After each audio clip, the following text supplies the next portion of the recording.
how did it feel when your daughter moved out? Well, Drew, in all honesty, excitement. And I'm sure every parent, when they're going to drop their kid off at school to live and learn in a new environment, it's exciting. But the excitement lasts only, I would say, a week.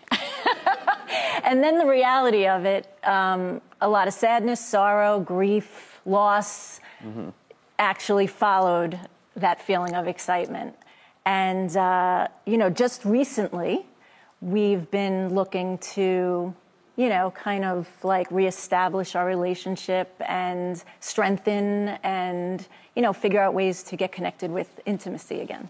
And tell me, what's the priority for you in this big shift? It's funny, she came up with a term called a relation shift, right? So, which I was like, wow, that's pretty clever. It does shift back to you. So, like, me personally, this year, as like an adult man, I had like this, instead of a midlife crisis, what I call a midlife renaissance, where I started to just figure out like who I am in this space without being Celia's dad, right? But there's this part of us that I think gets lost over 19 years of parenting, and like, we're looking for ways to like get back to that, because we were awesome, like in the beginning. We're still awesome. We're awesome parents. We have a great relationship. We really do. But in the beginning, we were like, you're like the it couple. It was really fun, and I want to get some of that fun back. I was joking. Stop, drop, and roll with it. Stop, drop, and roll with it. That's where I want to go. All right. You guys might need to write a book. But before I get into that, because you have a lot of isms that are really on point. And speaking of on point, Damona, thoughts, advice, prompts. Well, I'll try to come up with some isms myself. But in the meantime, I just want to acknowledge everything that you said and how you're feeling. I'm a parent too, and it sounds great, but I'm sure when you get there, the feelings that come up are very different. And you have an opportunity right now to go through this relation shift and rewrite the rules of romance for yourselves. So just doing little things like creating boundaries in the home. Like, do you have any rules for the bedroom? I'm not talking about like those kind of rules.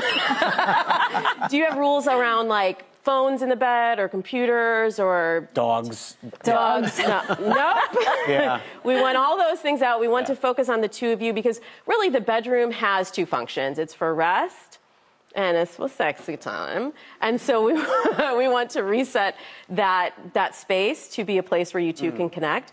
And you also want to create some rituals for yourselves. So when you get home from work, not just going right into the next thing and the kind of routine that you've been in, but maybe take a walk together, cook dinner, have a cocktail, do something that's a regular ritual that will reset the energy from the workspace into the romance space.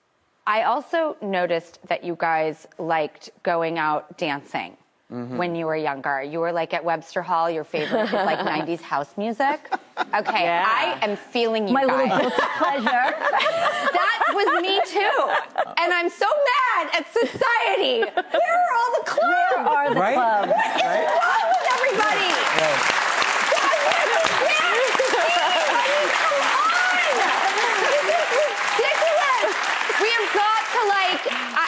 I see you guys at Webster Hall where you used to like go and dance and get sweaty. I'm like, the bedroom, try the living room couch.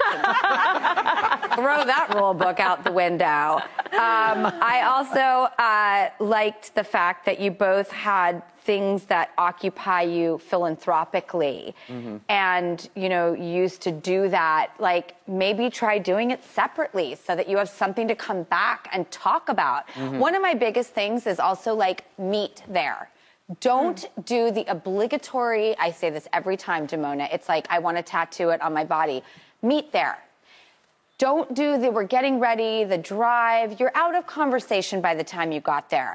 So spending time apart, doing things like outside of each other, especially with your interests and hobbies, and do them apart so that you are like out there and you're like, I have this rad husband I get to get home to and like talk to all of this about. And something to look forward to. Well, Damona has a really interesting tradition that she does that I am madly in love with. Damona, will you tell about what you asked of Tommy and Tracy, please. Well, I love to do nostalgia dates with my clients and have them do things that they used to do or go through memories that they had together to reignite some of those feelings again. When you re-experience the memory, it actually brings back all of those same emotions that you once felt. And I know you were hot on the town before and things were spicy and sexy. And so I asked them to bring in a photo of a time in the past that each of them really could connect to and remember those feelings again. So